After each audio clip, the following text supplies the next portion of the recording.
దేవుని యొక్క పరిశుద్ధ నామమునకు మహిమ కలుగునుగాక. ఈ వాక్యము వినుచున్న మీ అందరికీ స్తోత్రములు. వేకువ మన్నా యొక్క నేటి అంశము తోటలోనే నిలిచి ఉండుము. దీని ధ్యానార్థమే మన పరిశుద్ధ గ్రంథములో ఆదికాండము 2వ అధ్యాయము 8వ వచనము. దేవుడైన యెహోవా తూర్పున ఏదెనులో ఒక తోట వేసి తాను నిర్మించిన నరుణ్ణి దానిలో ఉంచెను అని చదువుచున్నాము. దేవుడు సంతోషకరమైన ఆదరణకరమైన ఒక విశేషమైన స్థలమునందే నరుణ్ణి ఉంచిరి. ఏదేను సంతోషకరమైన స్థలమే ఉన్నది. దానిలో వేయబడిన తోట మరింత సంతోషమును కలిగించెను.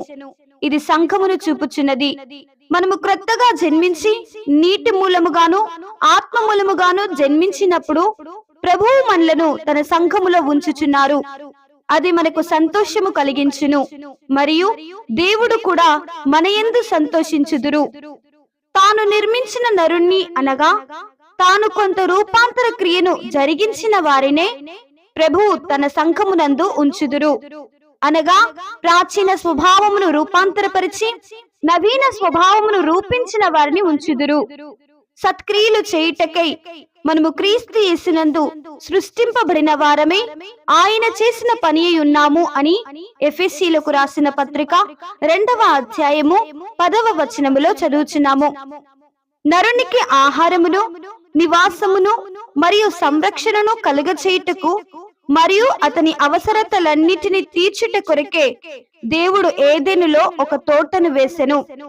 అలాగనని ఒక మనుషునికి ఆత్మీయ ఆహారం నిచ్చుటకును మహోన్నతిని చాటున ఆశ్రయము కల్పించుటకును సమస్త అంధకార శక్తుల నుండి సంరక్షణను అనుగ్రహించి అతని యొక్క సకల ఆత్మీయ అవసరతలను తీర్చుటకును దేవుడు అతన్ని సంఘమునందు ఉంచి ఉన్నారు.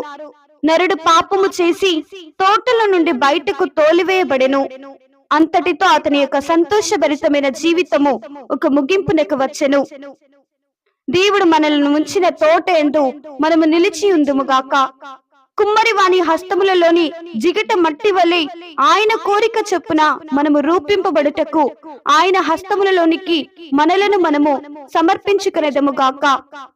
మన అవసరతలన్నీయును తీర్చబడినట్లుగా మన ప్రేమగల తండ్రి తగిన ఏర్పాట్లు చేసి ఉన్నారు.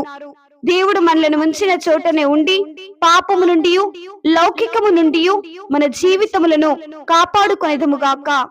ఆమేన్.